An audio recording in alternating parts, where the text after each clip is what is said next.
sound. Down as the rolling sea. I like this part right here. Come on. Sing a song full of...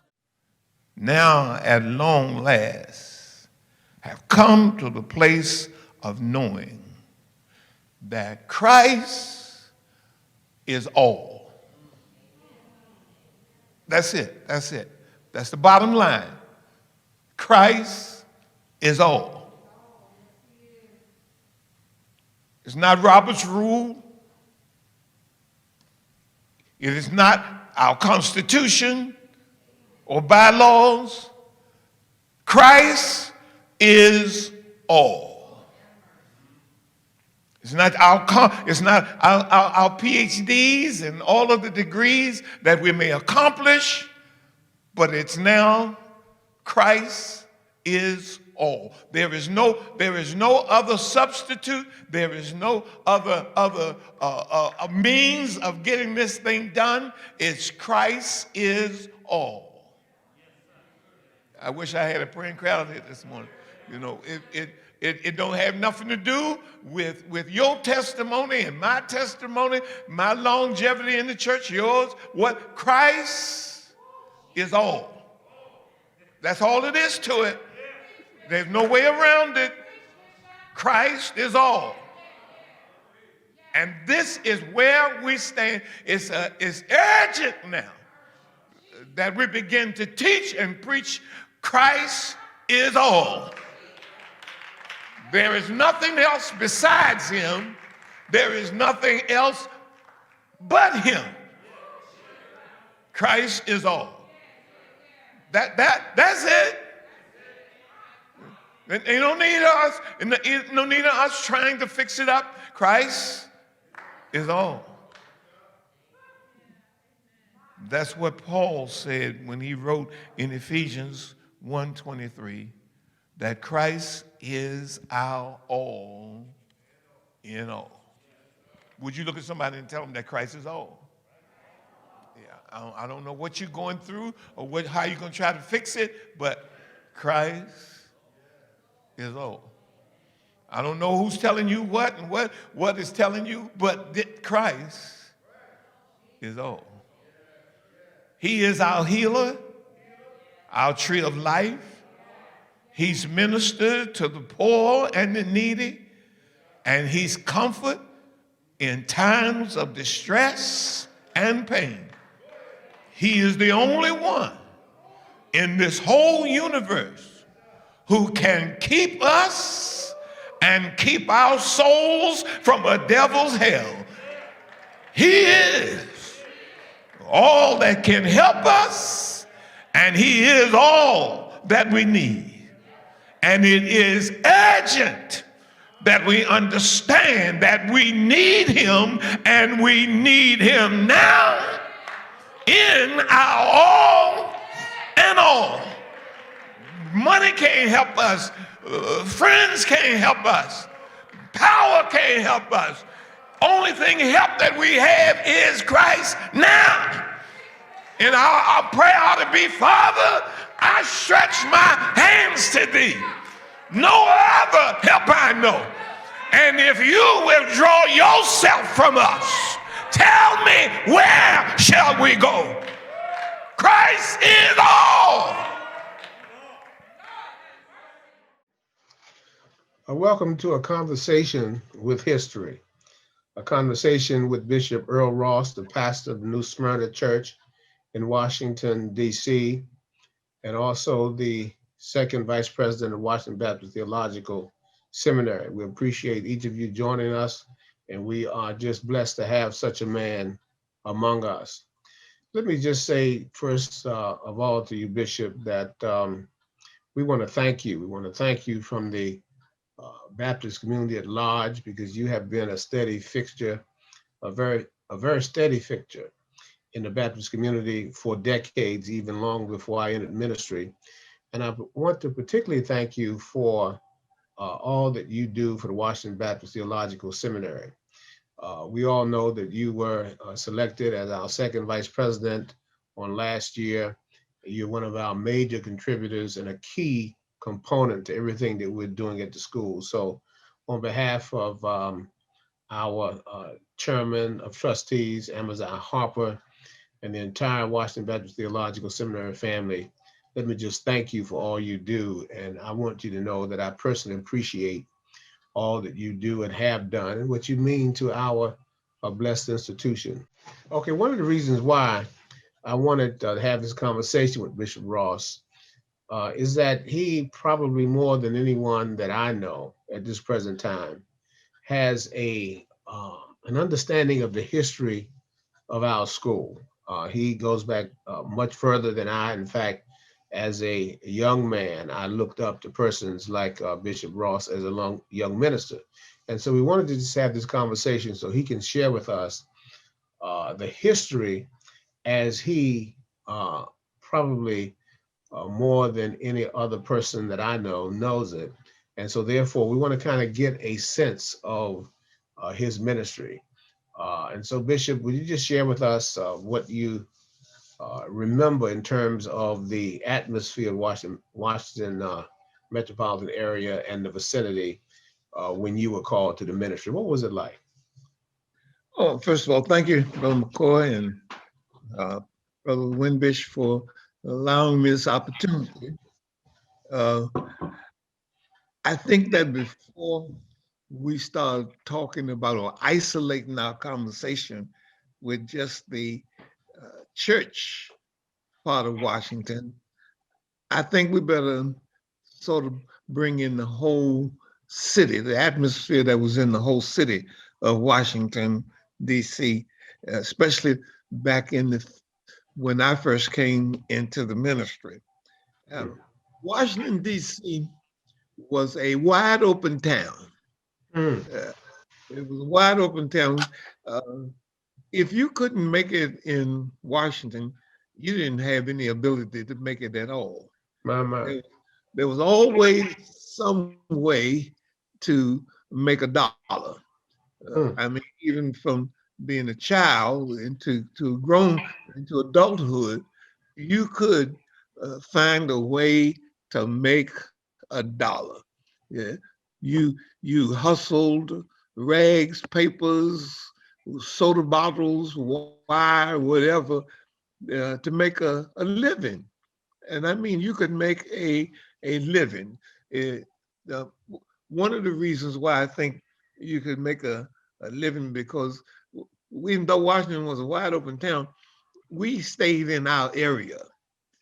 That was one of the things I think made us as strong as we were, is that we stayed in our own neighborhood.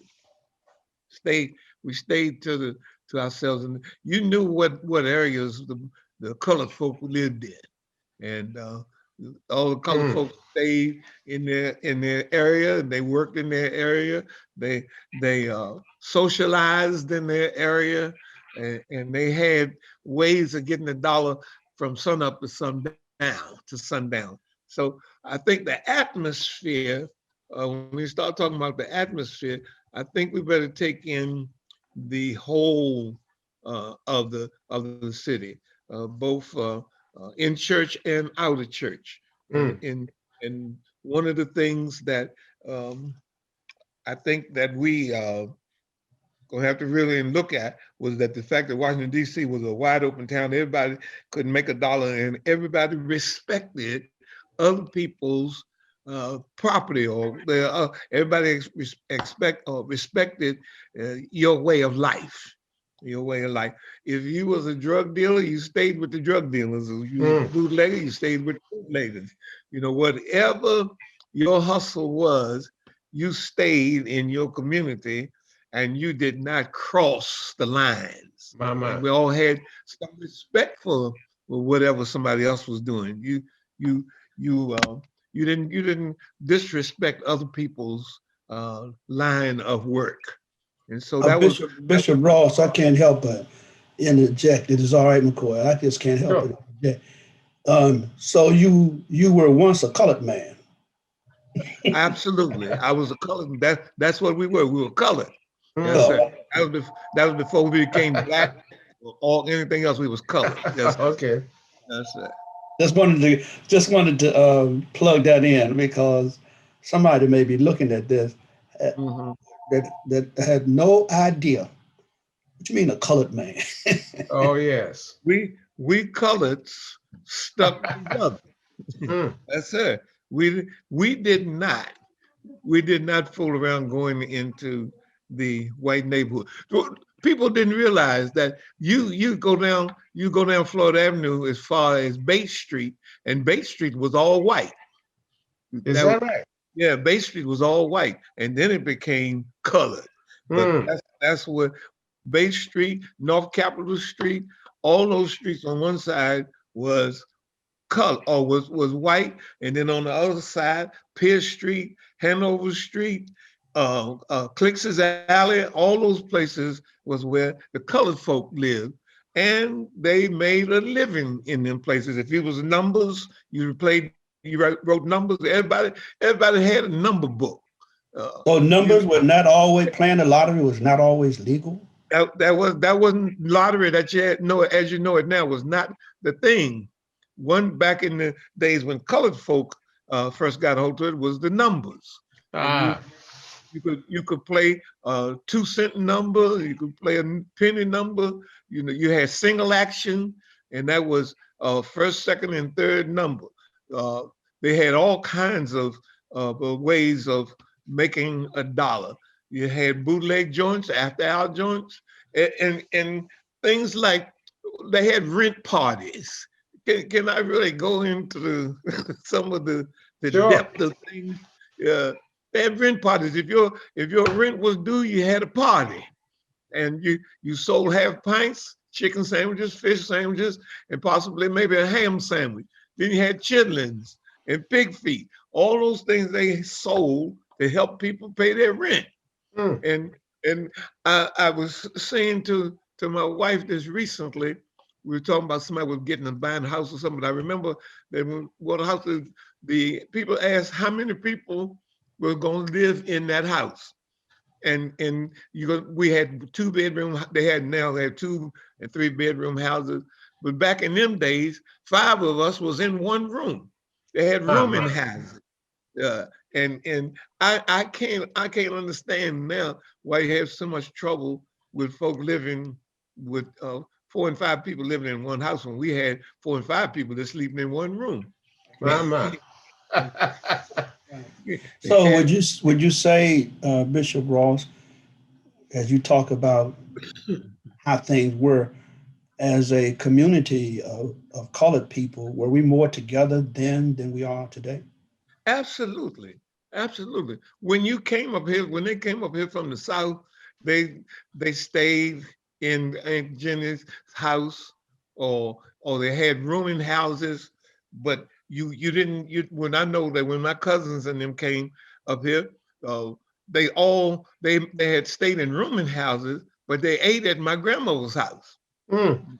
Yeah, they ate at my grandmother's house, and they would that's where they would find out where grandma lived, and she was their aunt, and so forth and so on. And when they got ready to eat, they ate at my grandmother's house, and you could always tell that was the case because it had one signal. And when you heard that signal, you know it was eating time, and that was y'all come on eat. Y'all come on and eat. And when they said y'all come on and eat, everybody got to the table at the same time. Mm. There wasn't no you got pork chops and somebody else got chicken. No, we all ate what was put on the table, and we all ate at the same time. And Mm. Was, that was were, that was was there any homelessness? I don't remember in my I day. I don't remember no whole lot of homelessness Right. coming up. Uh, I tell anybody, I may have been raggedy, but I can never remember being hungry or cold. My grandmother had always had a pot on the stove, and the stove always had fire in it. And the fire that's one stove would heat the whole house or wherever we were living. But that there was more togetherness. I had more people, cousins and whatnot in the family. And some of the people when I grew up, we learned what no kin to nobody, but there was that camaraderie, that family connection in this city of Washington when I was coming up, and that was the atmosphere in the whole neighborhood. Everybody looked out for everybody's children. Everybody could tell your child go home. Everybody could tell your child and could whip your butt if you were whip your butt. you miss Liddy's son. You got another whipping. Yeah, and I thought the lady was my aunt. Come to find out, she wasn't no kin to me at all. But you had respect. That was another thing that was real alive in DC back when I was coming up. As I'm talking before we ever started going to church, and we haven't been brought to church, but everybody had respect for everybody. You know, one of the worst whippings I ever got was I was going to the store for my grandmother, and I went by Miss Chapman's house, and she was talking. I spoke, but she didn't hear me. And so when I got back to the house, my grandmother was waiting on me. She said, "How come you passed Miss Chapman and didn't speak?" I said, "I did speak to him." "Oh, you called Miss Chapman a lie?" Oh man, I've heard that before. That woman is older than me. And I think my grandma was about 65. Miss Chapman might have been 66, 67. They like to warn me out because I showed disrespect. You can call nobody by their first name with putting a handle on their names. I don't care. Mr. Jim could get drunk and lay out in the gutter, but when you saw him, he was still Mr. Jim. You didn't. There was a lot of respect in Washington D.C. back in the early days. That was even before we started really. Before I went into the ministry, I was still a young boy. As a young boy, everybody went to church on Sunday. Everybody went to church on Sunday. Nobody. And another point, the church that you belonged to was in walking distance. Every church was in walking distance. Not only that, but the pastor lived in that neighborhood. You know what I said? The pastor lived in that neighborhood. The church was in walking distance. And not only that, if it was a small church, the pastor lived upstairs over the church or in the back of the church. Why don't you share your call to the ministry? You gave us a pretty good. I realized as a boy that I had some sort of calling on my life. But back in when we were doing World War II and right after World War II, in the church they had prayer bands. I think they're gone out of style now. They don't have them now, but they had prayer bands that went from church to church all up in Maryland and Virginia. And that's how I learned to sing those meter hymns, because I was a little boy following along with my godmother and grandfather, and they had me singing. Give us an example. Huh? You're talking about meter hymns. Give us an example. Well, it's songs without an instrument. Well, I know what you're talking about. I want to hear it. Well, I learned you don't start a fight without your crowd. Best way to lose a fight is start fighting and you ain't got your crowd. So, I love the Lord. He heard my cry. I'm glad you brought that up, because that's not what we call meter. That was meter hymning right there, where you would say the words and then they would sing them. Right. But now the what they call choral singing was just regular singing, but they sang those, they had a southern tune to their singing. They would sing "Birds Have Nests in the Top of the Tree," and the foxes have holes in the nest, but the Son of Man don't have nowhere to lay his weary head. And shepherd, where you been all day? All those were the old hymns the old church songs that they sang when I came along. Those were the prayer band songs. They were the prayer band songs. What are they doing up in heaven today? All of those songs were what they call meter, not meter hymns, but that's what they call choir singing. And it was mostly come out of South Carolina. They had some in Virginia and places like that. But they were basically Baptist church singing then, back in those days. And that's what how I learned to sing those songs. Are you a Washingtonian? I'm a Washingtonian. So, yeah. But your people are from the South? The people come from the South. After my generation, you had to go south. You had to go south. When they came from the South, they brought up with them the tradition, the kind of church Baptist tradition. Yes. Would you say that most of our Baptist tradition has a lot of Southern traditions in it? Well, definitely. And one thing about Washington at that particular time, if I'm remembering right, was basically Baptist. Washington, D.C. was basically Baptist. The Methodists were not too strong, and the Catholics definitely wasn't that strong, and the holiness churches weren't that strong. Baptist churches were the strongest denomination in Washington, D.C. in those days. It was a Baptist church on every corner, and one or two might even be in the middle of the block. But we call them storefront churches. But basically Washington, D.C. was a Baptist city.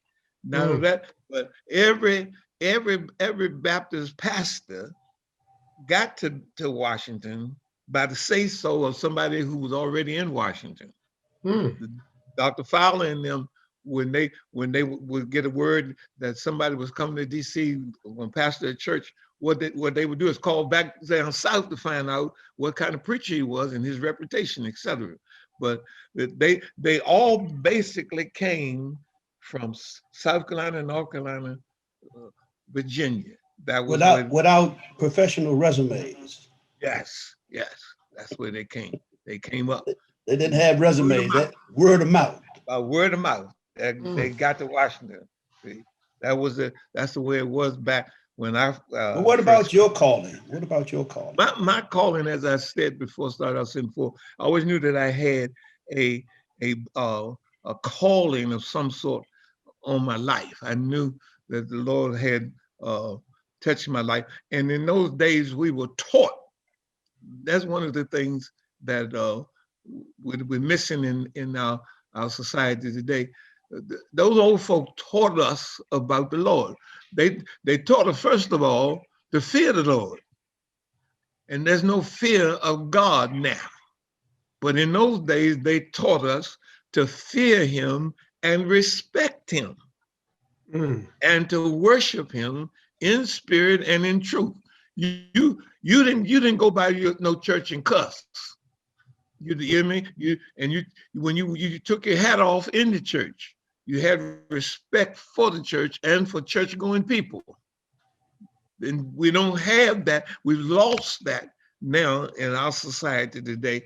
But when I first came along, as a little boy or as a youngster going to church, my grandmother cooked on Saturday. And so on Sunday for dinner, all we did was warm up. Because there was no washing, no ironing, no sewing, no cooking on Sunday. Everything was done on Saturday night. You didn't even take a bath on Sunday. You took a bath on Saturday night. I remember that. That I don't remember. Oh, I remember that well. Yes, sir. You took your bath on Saturday night. See? And you didn't do none of those things on Sunday morning, all that Sunday morning, and you didn't play no games or go to the movie on Sunday. None of that. Everything on Sunday you talked about keeping it holy on Sunday. We sat on the front. We were on a piece of paper. And you had church clothes and play clothes. Oh yeah. You come and you sit on that front porch with on that piece of paper on Sunday, and there wasn't no jumping, no rope shooting, no marbles. So you were taught to prepare yourself on Saturday for the Sunday worship. For Sunday worship. Some preparation. Yeah. That's absolutely.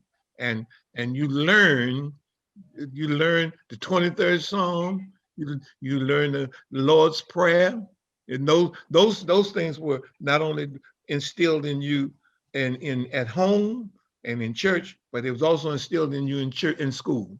Every Sunday, every morning, we had a Bible verse, and we recited the Lord's Prayer before we started our classwork. That was the way it was when I came along as a boy, and I had my calling into the ministry as a youngster. And the thing that How really, old were you? I was around 10 to 12 years old. I'm talking about your call to ministry. I'm talking about the call to the Oh, to the okay. ministry. Yeah, I was called Wow. to. Yeah, about 10 or 12 years old, I realized that I had a calling to the ministry on my life. And the thing of it is, and I'm so sorry, is that it didn't have the type of people to train my young mind in the right direction. Matter of fact, I got more scolding about it than I did encouragement. And that was because people made fun of you when you was a boy preacher. You know, they talked about you, and they ridiculed you and made you feel less than what you were, especially if you did anything wrong. They kept that ever before you. Yes. And I don't think my father was really that happy about my calling, because he did not want me. I think he felt that I wouldn't be able to handle it. And number two, I think he realized that I, I would come to a place in life where I would stray away from it. Then I would become embarrassed about it. And that was a truth. I don't know how anybody else felt about it, but I became embarrassed about being called the preacher boy You and those talk kind about of, scolding. You talk about yeah, scolding. yeah. I still get scolding. My wife, if I holler at her or do something, and she'll turn and say, "And you call yourself a preacher?" I I know that line.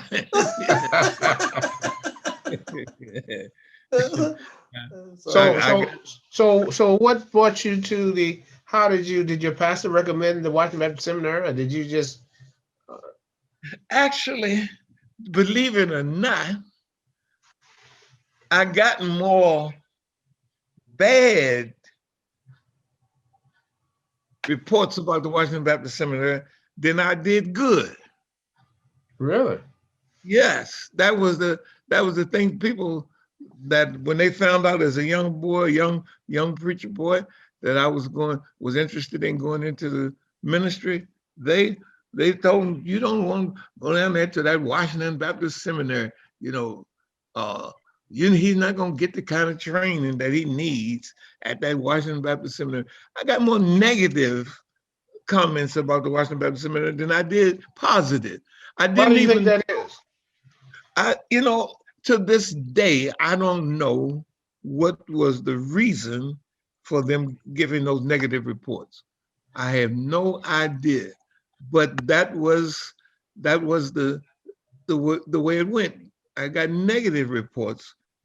I walked by the Washington Baptist Seminary I don't know how often, and never knew that was what it was. Mm, I heard yeah. about it, but never knew Yeah. that was the Washington Baptist Seminary. Mm, And back then, Dr. Fowler was not the president. Dr. Jennings was. I mean, Dr. Holloman was president.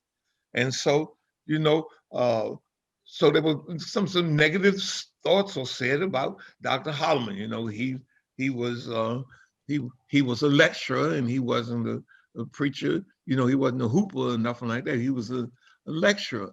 And so uh, and then the root. I think the one thing that really uh, was the key to the or the negative report was that Dr. Jennings and them knew that men with little education were what needed to be taught how to work on a sermon. And I think that everybody thought that if you went to Washington Baptist Seminary, you were dumb. mm. You couldn't make it. And I think that's the kind of negative report that got out. But we soon learned that some of the greatest preachers of our time were graduates of the Washington Baptist Seminary. But I think that's where that negative report got out, and people started looking at the seminary as less than what it really was. And then all of a sudden came the white school, the white school, because I can't even think of what is it, the Washington Bible College. It started in the city in Washington D.C. They weren't out there in Maryland at first, and they were then the white people came and started. Mears and them came to our black church and took the members out of the church, and we thought that the white man's ice was colder than ours.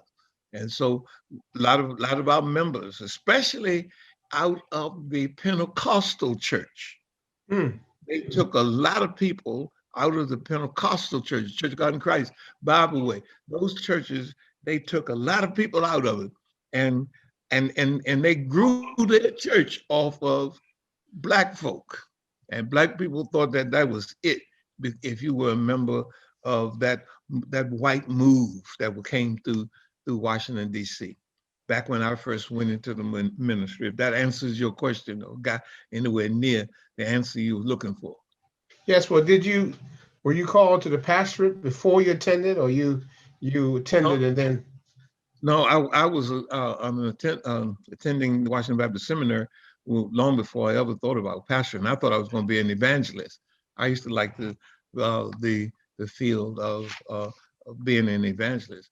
I had no idea of being a pastor when I first went into the ministry. I wanted to be an evangelist. I liked traveling and going from place to place, preaching fire and brimstone and gone. I didn't have no inklings about staying there nurturing and raising a body of people. So then, what precipitated your calling to the pastorate? It's strange. Luke Mitchell Sr. Luke Mitchell, who was at that time was a son of Delaware Avenue Baptist Church. I was like I said, I was going from place to place preaching. The first church was Antioch Baptist Church, King George County, Virginia. Luke Mitchell Sr. was candidating for Antioch. They had already extended a call to Luke Mitchell. Luke Mitchell, and in the meantime, his pastor at Delaware passed, and they called Luke Mitchell back to pastor Delaware Avenue Baptist Church. And so they were without a pastor. Luke Mitchell Sr. suggested to Antioch to call me. And that's how I got into pastoring a church, because Luke suggested that I go down there and preach. I didn't even know where Antioch was. I didn't know where King George was. And I went down there and preached one Sunday, and they liked me. And that's when I started getting into the mood of pastoring. That's how I started into the mood of pastoring. Was this the time while you were a student at the I seminary? was a student at the Washington Baptist Seminary. Yeah, I was a student at the Washington Baptist Seminary. So what was it like to do both? Going to the seminary and going back to King George? Did you have to commute? Yes. But my first year, when I got into the pastoring, I fell in love with pastoring. I loved working with the people. I developed a love for the people, and I would spend all of my time, and that's another story. But I think that one of the worst things that a young pastor can do is fall so much in love with pastoring that he forgets he's a husband and a father. And that's another story. But I fell in love with the pastoring, and so I moved. When they called me, I moved to King George. I left my job and everything, and I moved to King George County, Virginia, so I could be near my people, my congregation. And I started. I did everything was with the pastorage. I just had uh, pastoring and whatnot on my mind. I traveled. I traveled 2 years back and forth to Washington, D.C. from King George, 2 nights a week, 5 nights a week. In that 2 years as my first 2 years as a pastor, I traveled 5 nights a week, 2 hours, 55 miles each way. My goodness. And I did that for 2 years. That was Dr. Fowler, president at that time, or? Lord have mercy. Was he president? That's the man, I tell you. He made me. He made me. He did.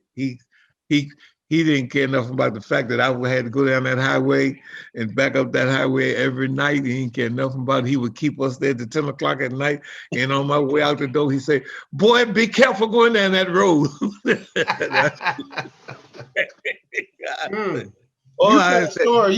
You tell a story about Dr. Fowler having you to come over when you were, I guess he was training you for ordination, catechizing. Ordination, yes, sir. I never will forget it as long as I do. I'm 82 years old, and if I live 82 more years, I'll never forget it as long as I live. The day before I was supposed to, that Saturday before I was, or that Friday night before I was to go up before the ordination, they had a youth service down at the church. And so I went to the youth service, and instead of going to prepare for ordination at Dr. Fowler's house that Friday night. So when I came back, it was good 12 o'clock this about when I got back uptown. So I called Dr. Fowler and I told him, "Dr. Fowler, I'm just getting back from down at my church." I never forget. And he said, "Yeah." I said, we had a youth church, but youth had a service, and so I had to go down to my church to the service. I won't be able to come over to your house, and I couldn't make it over to your house to go over the ordination papers. Dr. Fowler said, "It's all right, I'm waiting on you." And by now, it's after midnight. And I went over there, and I think we laugh, Bishop Ross, because we know that's Dr. Fowler. Yes. I think John opened the door. He said he's upstairs. I went upstairs, and there he and Mrs. Fowler are in the bed. They're going to bed for the night. And he told me, "Go look out the window. You go look out the window. You tell me all you know about the true God." My goodness. Now I'm standing there looking out the window, people walking by, looking up at the window and me talking. And I guess they thought I was crazy, But that was, I never will forget that long as I live. I had to stand and look out that window and tell him all about the true God. My. Yeah, So how would you compare President Holloman with President Fowler? They were both men of their own, and they were men in their own rights. Dr. Fowler was meaner, if you could say that, and Dr. Holloman was stricter. He was strict, and they both knew their craft. They knew their craft. There was nothing you could tell Dr. Holloman about no church in this city or the pastor. He knew all of the churches. He knew all the pastors. He knew what they were all about. He knew everything that went on in everybody's church. And Dr. Fowler knew everything that all the rules and regulations about anybody's church. They were like a hand in a glove. They worked together, and they ran this city. They used to call Dr. Fowler the Pope, because he ran. He knew nobody did nothing in this city without Dr. Fowler and those 100 ministers and the Baptist Ministers Conference in this city, because they ran everything. Dr. Holloman, I tell the story. People I don't know if people believe it or not, but Dr. Holloman used to walk down the street and pick up soda bottles and milk bottles. Small soda bottle was returned. The deposit on the bottle was 2 cents. The big one you get a nickel, and the milk bottle you got a penny. Dr. Holloman would go back in those days. People would just get a half a pint in a soda, and drink it, and they throw the soda bottle in the tree box. And Dr. Holloman would go and get those sodas, 7-Up. I remember that, 7-Up. And he'd go get that bottle and wash it, carry it to the liquor store and cash it, and get the deposit off it. And I think that's what he made his offering, his foreign mission offering off of soda bottles and milk bottles that he found in the tree box. That's how he built his ministry up. And Dr. Fowler was a man, I think, that every time he sold bricks and all kinds of stuff to build this church. But I understand that when he moved into Capitol View, they drove the last nail in the building, they paid off the last note, because he bought that church as he worked and raised the money. They built that church that you see over there in Northeast now. That was the way those men did things. They were different, but yet they were just alike. They were just alike. They were strict. They made sure that you got what you were supposed to get when you came out of that Washington Baptist Seminary. I was sharing with some preachers just recently that one of the things that we learned as students of the Washington Baptist Seminary, we were gentlemen. We were gentlemen. We carried ourselves as gentlemen. The young preachers today, you can't hardly tell them from a thug. But in those days, you could tell, oh, that's a Washington Baptist Seminary student. You could tell it. How? How? In their mannerism, in their dress, in their conversation, and God knows you're in your grammar. Every time I stand up, I'm thinking what I'm going to say and making sure when I'm not splitting in the verbs, and I'm not putting no nouns where ought to be a pronoun. I'm conscious of that at all times. No matter what I'm saying, I'm taking my time to make sure that my grammar is as correct as possible, without putting on. I try to make it sound like me, because those were the things that we were taught. You didn't just come in there. I see them now. They got braids and all of those things, and you didn't look much different from the guys in the street, But in those days, you didn't come to school without a jacket and a necktie on, and you walked in there looking like a preacher. No matter where you were or what you were doing, you looked the part of a preacher, and they knew it. And Dr. Fowler, you couldn't come in his church with no different, with them clergy collars and stuff, all that on. You had a white shirt on and dark suit, white shirt. On Sunday mornings, I don't care what. If I ain't got a white shirt on, I feel like I'm naked. I'm the same way. I got to have a white shirt, so I make sure that I make it to the laundry, and I got a white shirt to put on Sunday morning. I presided the day at a funeral, and even though I was at my own church and all of that, I started to put on a colored shirt and break the tradition. But I could see Dr. Fowler sitting there with me with that colored shirt on. And I said, no, I'm put a white shirt on and going out of here because I know it's not gonna go. And my ministers are coming up the same way because that's the way I train them. You don't come in here on Sunday morning, especially if you're gonna preach. You don't come in here with no whole lot of different colored shirts on, and different colored suits. You preaching. You got on a dark suit, a white shirt, and a dark tie. That's just in me, and that's the way I think that some of the things that I learned as a student at the Washington Baptist Seminary. You are a gentleman. You are a preacher, so you're careful about how you carry yourself.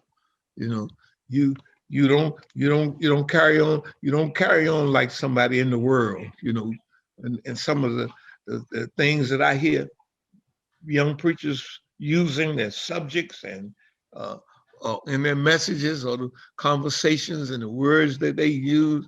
Man, when we was coming along, they would have never let us back in their pulpit. You wouldn't do that maybe one time. You wouldn't do that no more.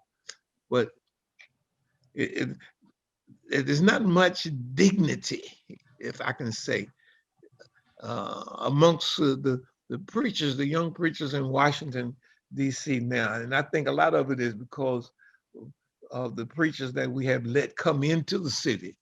We don't teach them to be like us. They are teaching us to be like them.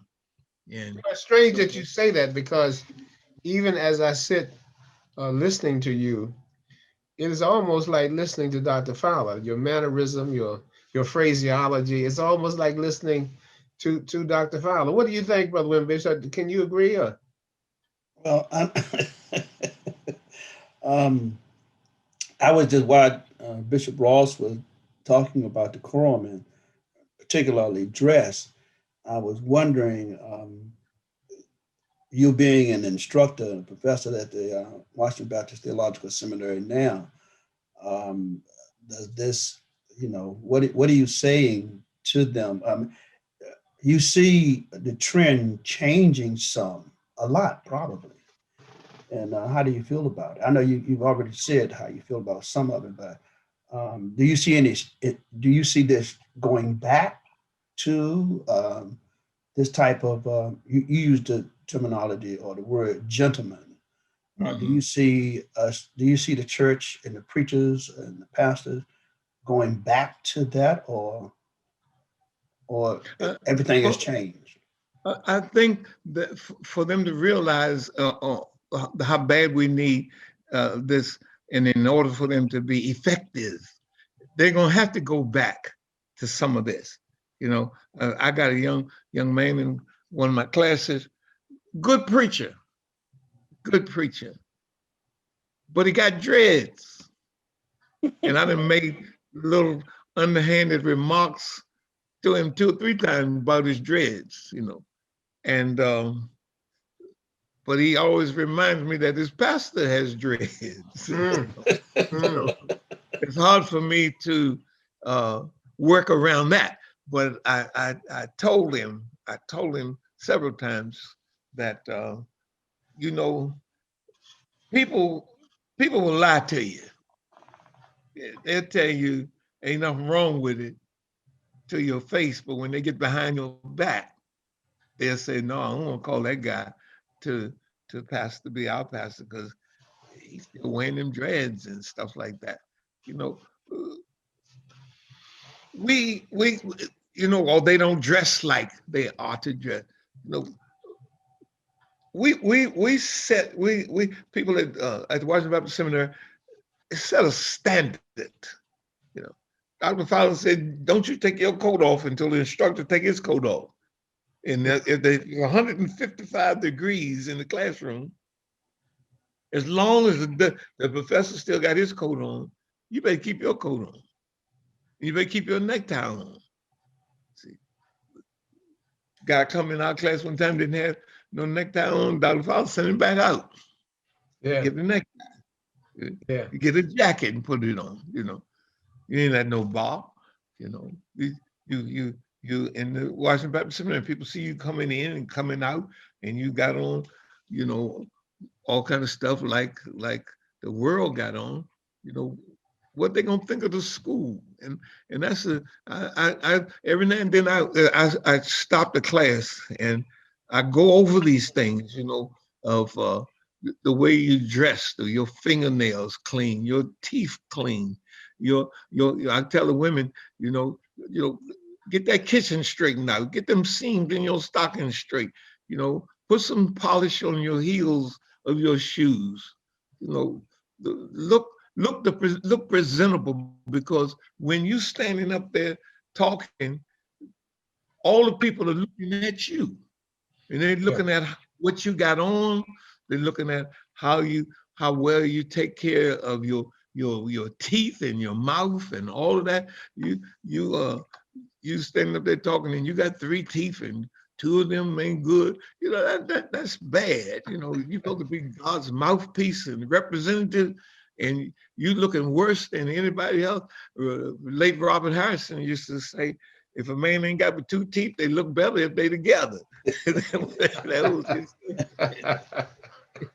And so I think that we're gonna have to go back to some of that. We're gonna have to go back to some of that, because there's too much world in the church when there ought to be more church in the world. And we cannot draw them out of the world if we're gonna look like them. We're gonna have to change our appearance in our conversation. You never see a Muslim without his bow tie, necktie, and a suit, even though he's out there selling bean pies in the newspaper. You can always tell them by the way they dress. They ain't got no dreads or hair, long hair and all that. They got their mustaches and everything trimmed. They look like who they represent. And I think we're gonna have to go back to that. We, as Christian ministers and pastors, we're gonna have to go back to doing that. And on Sunday mornings, we need to look like we preachers and not look like we are somebody on the stage, because we're not on the stage. And I think one of the things I never seen Dr. Fowler in no suit but a blue suit, black suit, and a gray suit. Never seen him in a beige or in a burgundy or any kind of stuff like that. Same way with Dr. I was thinking about Dr. Holloman the other day. I only seen him in a black and a gray suit and high top shoes. Now, when you look at the professors now, who were some of your most memorable professors? Because did they also reinforce these standards, or were they a little more laxed? Oh no.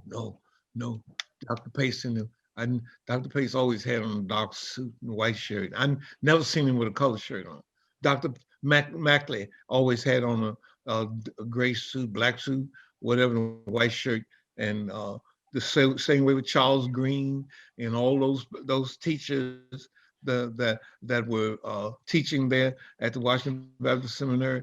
And Dr. Fowler, I seen him with nothing but a black suit and a blue suit. And one time I saw him with a pair of gray pants on, and I think he had the gray pants on because the black pants to his black suit he had torn, so he had on a gray. Yeah, that was Dr. Fowler. I never seen him with a colored shirt on. I don't care what it was. No, he had a white shirt. Yeah, he had a white shirt on. Bishop Ross, you had your own Bible school, college, seminary. What happened? What made you, merge the institution that you had, I guess, for 25 years or so? No, we didn't have it that long, but it was really growing, and we were trying to get accreditation And I heard about how the Washington Baptist Seminary was seeking accreditation also. And I had a desire. My greatest desire was to do something to show my gratitude to the Washington Baptist Seminary. When I first even started dreaming about the school, the Sword of the Spirit Bible Institute, I called Dr. Fowler and I told him what I was planning to do. And he gave me his blessings, but he told me to be careful about what I did because he didn't want me to do anything that bring shame on Washington Baptist Seminary. And so I always wanted to return some thanks for what I gained from the Washington Baptist Seminary. I never will be able to repay Mrs. Ankrum. I never will be able to repay Dr. Mackley, Dr. Holloman, or no way in the world I could ever even begin to repay Dr. Fowler for that he invested, that school on a whole invested in me, because I was straight out the ghetto, I was straight out the ghetto and had all the qualities of the ghetto, but they seemingly saw something in me that I didn't know was in me. And they took what was in me and developed it to whatever I am today. The Washington Baptist Theological Seminary developed that, whatever I am today. I'll give you, for instance, my motto was, if it didn't go my way, the hell with it, I'd walk away from it. Mm. That was my whole attitude. I mean, that was marriage, that was life, that was work habits. I never worked on a job more than 5 years before I changed jobs for something else. I never did anything that I could not walk away from. But it was what was instilled in me that has kept me not only 50 years in ministry, in preaching, but 40 some years in pastoring. If you can see what I'm saying. Mm-hmm. Mm. No, it's strange that you would say that because I distinctly remember Dr. Fowler sharing with me towards the end of his life. He said, McCoy, I would desire that you would succeed me. He said, but I have one problem with you. And I asked him, I said, Doc, what's that? He said, my problem is that if things do not go your way, that you would walk away. I should never forget that because I was much like you described yourself to be. If things didn't go the way I thought they should go, or when difficulty arose, I would say the same, I would take the same approach. Forget this, I don't need this. And I should never forget Dr. Fowler saying that to me, that I'm afraid that if things get rough or things do not go your way, that you will walk away. And so every now and then when I think about that, it reinforces the fact that you stay with it. And so you're saying that really reminds me of my attitude entering ministry, entering the pastorate, and certainly serving as president of the school. Yeah. Mm-hmm. Ross, Bishop Ross, what are some of the challenges of teaching students today? They have no commitment. They have no commitment. And I'm not putting them down, but they have no commitment. I don't know that they would travel 5 nights a week, 55 miles one way, being 110 miles every night to go to school. I don't know if they would pastor without a salary. And I've seen this and had no problems doing it when we were moving or trying to move the church from one situation or from one building to another. We needed money, or we were developing the church or build, whatever. And there was a time that I wasn't on salary. I lived on the love offering and had no problems with it. Just trusting God. I don't know if they had that, because seemingly all of them talk about now is a package. Mhm.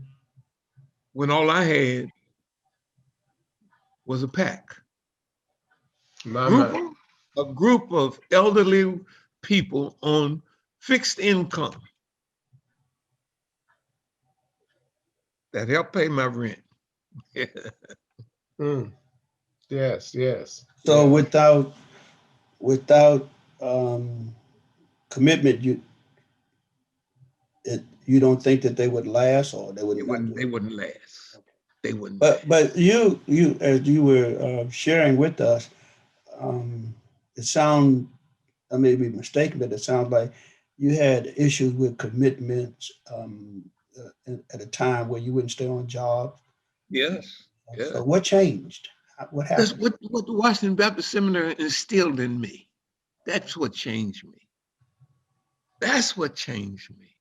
When I saw the Dr. Pace explaining to me the arguments in systematic theology and strong systematic uh, theology. When Dr. Pace was explaining those things, and when Sister Ingram was explaining the Sunday school exposition, and they would be talking about what they went through, and then when Dr. Fowler was talking about uh, how old he was when he graduated from elementary school and so forth, and I saw the commitment that those women and men had. It did something to me. It did something to me. Yeah. And I think it stirred up something that was in me. I think the reason why they don't have no commitment in them is, number one, I don't think they got that seed in them. And then they ain't got nobody that's going to help to develop that seed. Am I making sense? Mm-hmm. Mm-hmm. There was nobody that helped develop that seed. You know? Mm. They have to, as you said, I guess we learn more by example, even Yes. more than by word. Yeah. Once they see the example, Yeah. it would definitely help us to go I into the seen my word. pastor in building our church. So he worked at night, and he'd come to the church in the daytime and build the pulpit and stuff, and sit in his car at the time for him to go to work and eat cans of sardines for dinner, lunch, and sit out there and take a nap for time to him to go to work at night. I seen him take his money out of his pocket and pay the electric bill, so forth and so on. I seen that.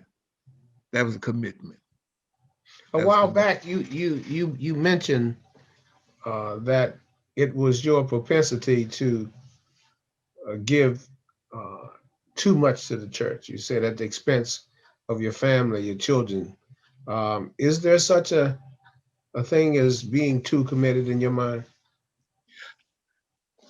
Believe it or not, I don't think it is. I just haven't been able to balance that thing out.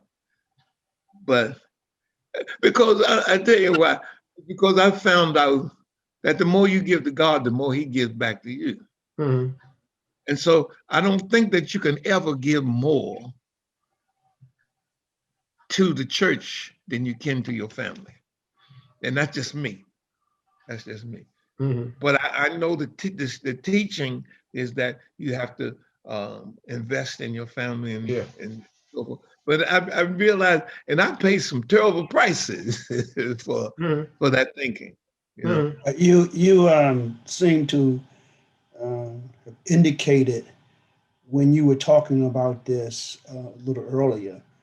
It seemed, even in your expression, I may be reading more into it than what it is, but you seem to have some mixed emotions or some Regrets. well not well regret, but some struggle in your ministry um, when it came to the church and your family that may have caused some difficulties. I don't want you don't have to share anything personal, but it seemed like when you were telling us, sharing that with us, there was some tension there that um, what was the right decision. And so I think we have come across that in ministry, um, when we look back on something, did we do the right thing? Did we not do the right thing? But as the moving finger right, you know, we move on. you know, Mhm. I'd like to answer that. I'd like to answer that to clarify it. I don't, I paid some major prices for my decision, but I still hold in the back of my mind that I still didn't give more than God gave me. And I think that some of that was uh, part of the ministry to pay some terrible prices for the ministry. Hosea paid a terrible price for his ministry. And I've listened and looked at preachers like Bishop Smalley Williams. Terrible price. I mean, you see that big church down in New Jersey, and they call it the Bible Way Bend. Mhm. yes. But did you know the price he paid to build that church and to build that ministry? Talk about Samuel Kelsey up on 14th Street, Church of God in Christ, Temple Church of God in Christ. Do you know the price he paid to build that church? Share it with us briefly. You know, his son, Bishop Williams' son, died sitting on the stool with a hype in his arm. Bishop Kelsey's son was one of the worst guys in Southwest. But it was the preacher's children. It was the price that they paid to build those churches. I paid a terrible price for mine. But I never, I know it was some of the reasons was because of the price. I did paid more attention to the church than I did to them. But I never charged the church for that. I thought that was a part of my ministry. If God could give his son, then what I got to give, My. I think about that. I think about that, and he said, if you follow me, you're gonna give up everything, to follow me. I think about that, and so I don't count it as such, you Mm. know. I think it when I look at the price that he paid versus the price I paid, I'm still in debt to him.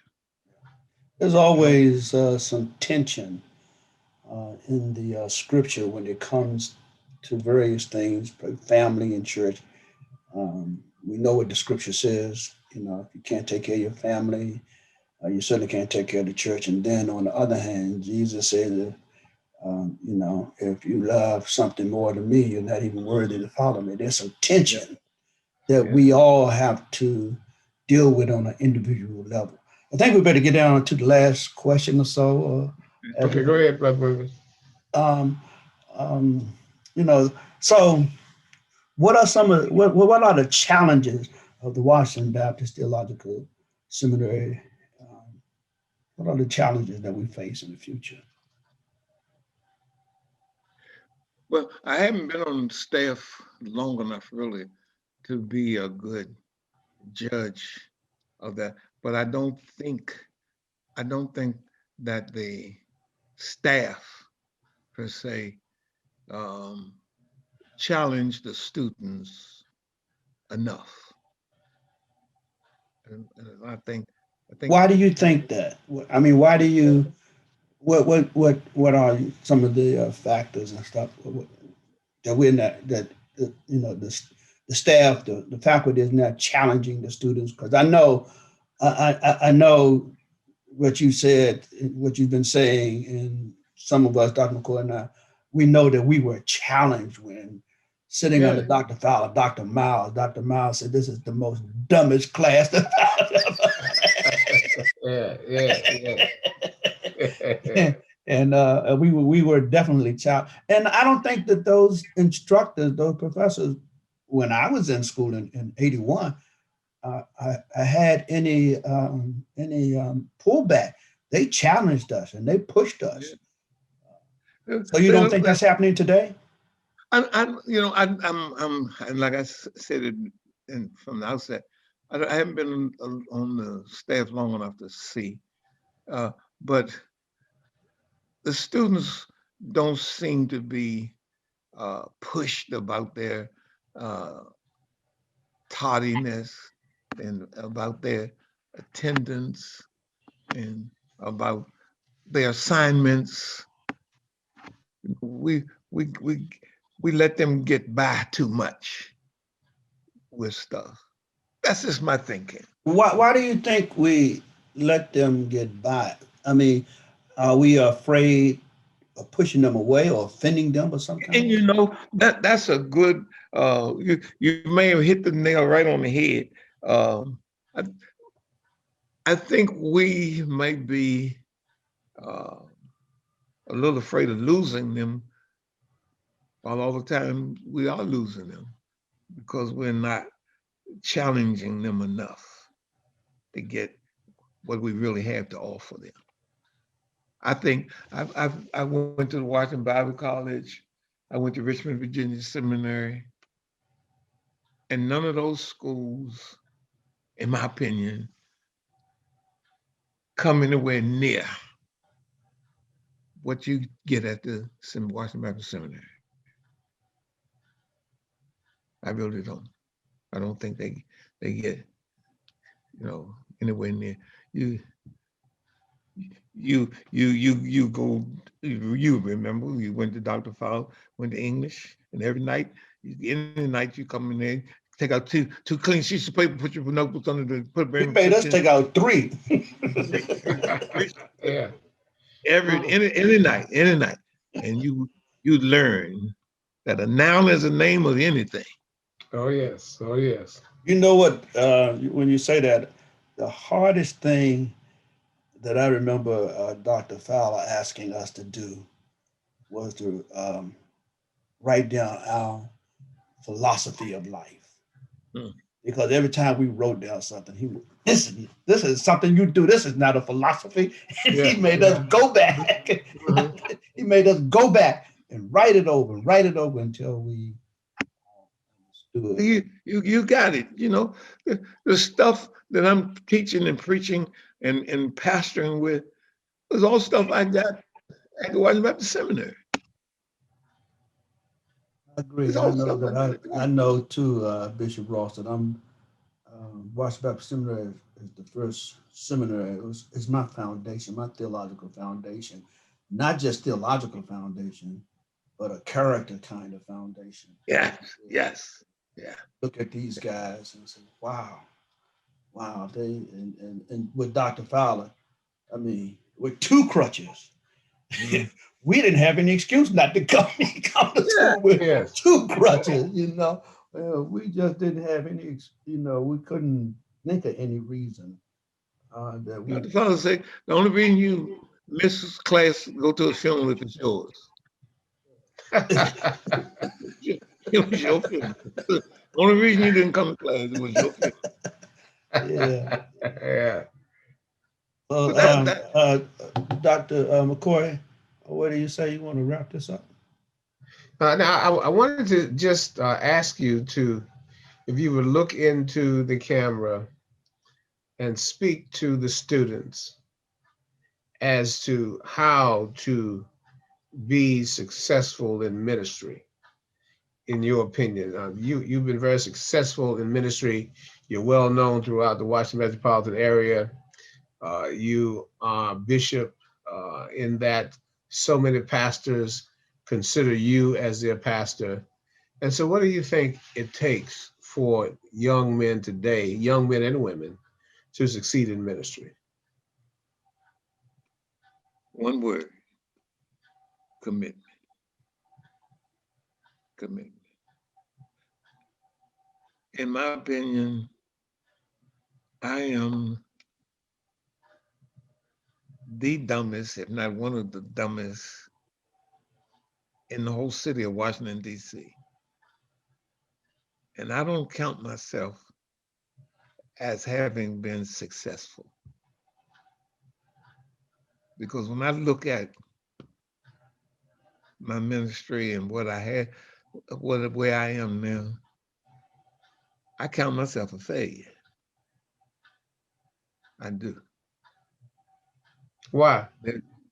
Because so many things that I did wrong,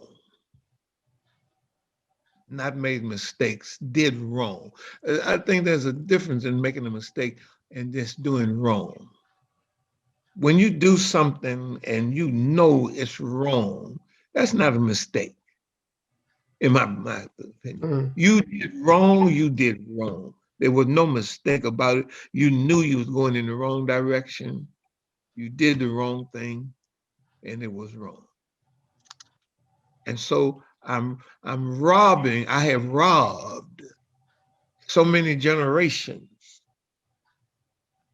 of what I could have given them because I made wrong decisions. Therefore, I count myself a failure because So there's why do so you many, think so many men ask you to pastor them? because they're looking at the outside. They're looking at the outside. And they're looking at the wrong, they're looking for the wrong thing, and they're looking for it in all the wrong places. Because there comes a time when a car don't matter, shoes, suits, nothing, none of that matters. It don't. I give it all up to undo some of the wrong I done. I give it all up. If I could go back and undo some of the wrong I've done. As you look around the Washington metropolitan area now, who are some of the men that you look up to? In this city right now, some of the men that I look up to is John McCoy, one. And I'm not saying that just to flatter you. I think you are an amazing man. I listen to you and all that you do with the poetry and all of that and all of the teaching and the pastoring that you brought that. I some of these guys, God, I can't call them by name, but you walk into a church already with 2,000 or 3,000 people. All you gotta do is just play golf on Monday. But you took a church that was on the back street, a failing church, and brought it to a headline church. Man, that takes something. That takes something. You ain't got to tell me. I know you done spent a sleepless night wondering how it's gonna work out. You're somebody to be looked up to. Thank you. You're one of the men that I look up to. You're one of the men that I look up to because of the way you, from where you have come and where you brought your church from. I do have a lot of respect. Bishop Ross, there are not many pastors that I know of that have reached the age that you are. Are there any older pastors that you look up to that's still living? When you get older, I mean, ain't nobody. I hear oftentimes when you and John Nicholas are together, Yes, you always yeah. uh, seem to have I that admire him. camaraderie. Yeah, I admire him. Yeah, man, his age, and still can recall, you know, and bring back scriptures, and just at a moment's notice can put a message together, and all the things that he's doing, and you know, he is the link between yesterday and today, because he was back there with them. He was back there with them, you know, and he remembers all of the things that they did and how he's brought his church on. I mean, how many pastors do you know that you retire and the people bring you out of the retirement and put you back into the pastor? That speaks volumes. Dr. McCoy. Yes. Finally, Bishop Ross, what are you looking forward to at your age and your experience as pastoring? What are some of your goals? What do you look forward to having accomplished so much? What do you look forward to? I'm looking to see what the Lord is going to do with New Smyrna. One of the things a lot of people don't know, how many churches have come out of New Smyrna. You know, we've got 8 or 9 churches that have come out of New Smyrna and are functioning today, that our sons or daughters have started. I'm looking to see what the Lord is going to do with New Smyrna in this next couple of years. Are you referring to yourself as retiring or a successor? I'm not going to retire, but I am going to change gears. I'm going to change gears. Yeah. I still got some fight in me. And I'm saying, give me this mountain, for I'm well able to conquer this hill. And so I'm asking the Lord to give me this mountain. I know the Hittites are in here, but I'm planning on driving them out. I talked to Reverend Gilbert. I talked to Pastor McCoy. We don't have no more leaders. And so I'm looking for one of them to take over. I am not smart enough to lead the fight that we're going to be going into, but I know that they are, and so I will support them. They I think have what it takes to be the leader of the next group that's coming through. I'm disappointed in our conventions and conference, but I think these men have what it takes. Man, we had some leaders back there. There's some leaders, man. Bishop Ross, I think you underestimate yourself. I remember when COVID first came to the surface in February, March, and you were one of the first men. I think you had a sense of the seriousness of this virus, because I remember your calling me and asking me and others to spend, I think it was a week just in fasting and prayer. That kind of visionary leadership, I think, is what is needed today. And I think did you sense that this was going to really be what it just turned out to be?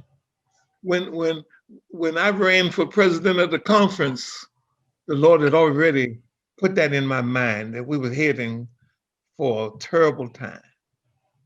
I didn't win the election, but I started coming back to the conference, and I came back and I said to them that I thought that the Lord brought me back and I was going to run for president because we were in for a horrible situation. And I was there even before this epidemic came about. Well, matter of fact, I think what's his name won the election. He beat me out. His father was a pastor of the church, and then he tried to merge his church with the church that Gaskins was pastoring. Sadler? Sadler. Mhm. He beat me. But I saw this. I felt this day. I didn't know it was going to be this bad, but I knew it was coming in for a horrible situation. And I think, as the president said, it's going to get worse before it gets better. It's going to get worse before it gets better. And I do believe, and I'm saying this, the church is going to be at the front of this thing, because they're going to put it all on the church after a while. They're going to dump it all on the church. But we're going to have to be strong enough to win this battle. And we're going to have some leaders who can stand and lead us in this battle. We don't have no more Dr. Fowlers. We don't have no more Jernikins. We don't have that men with that kind of mindset. Everybody looking for a package, Doc. They looking for a way out. They looking for the time that they can retire, sit back in.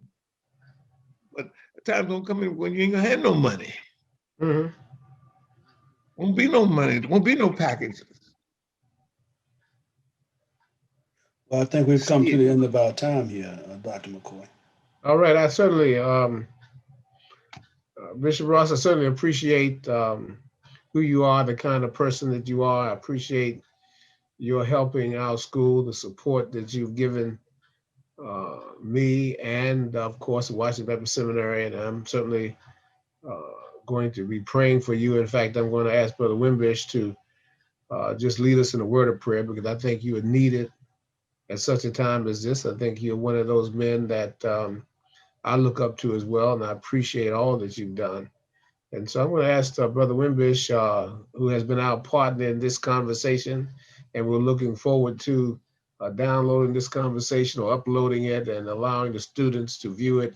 We're going to do some other things to add to it, but certainly I appreciate this time that we've had to spend sitting at the feet of a man who gave us the history of who we are, who gave us a status of how things are at this moment, and of course, a peek into the future. And so we certainly appreciate you.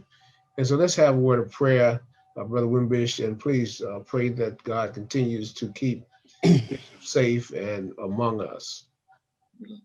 Yeah, God our Father, we are grateful and we're so thankful. We're very blessed. And Lord, many of us, we know that we're blessed. And I thank you, oh God, for taking an ordinary man, doing extraordinary things. My God. And so you're not finished with him yet. And we thank you for that, because he has so much to give. And he continues to recognize that he has more to give. And so keep him in a very special way, that we may be the blessed as a result of his giving. Yes. Then, Lord, let us not be unthankful, and let us not be selfish with what we receive from your faithful servant of God. And let us pour out into others what has been poured into us. So we bless you, Lord. We ask your great blessings upon the seminary. Even the extraordinary humbleness that Bishop Ross had to just merge his school with the Washington Baptist Theological Seminary. Not many men, not many servants would have made such a giant step. Step, not looking to put a feather in his cap, No. just to bring glory to you, just to continue to say, Lord, thank you. Have your way. All that I have belongs to you. Everything I have, you gave it to me, and I just want to plant it in good soil. And so, Lord, you guided him to plant his school in the soil of the Washington Baptist Theological Seminary. And we are so much more to bless. Yes. So we thank you for Dr. McCoy and the Yes, Lord. Yes, Lord. staff, the trustees, the faculty, the administrators, the student body. Just have your way. We give you glory. It's in Jesus' name we pray. We say amen. Amen. Amen. Thank you. Thank you, Brother Ross. We appreciate you. Ross, All right. God bless you, brother. You have a lot. You still have a lot to give. And so we just thank you for this time. Thank you for And your For we're our gonna try. You have a lot to give, and we're gonna try to get it out to you too.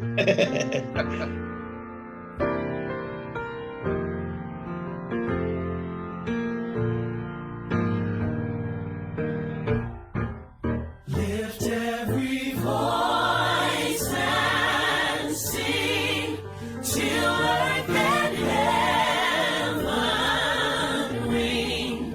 Ring with the harmonies of liberty. Let our rejoicing rise high as the listening sky. Let it. Let it resound Let it resound. as the rolling sea. I like this part right here. Come on. Sing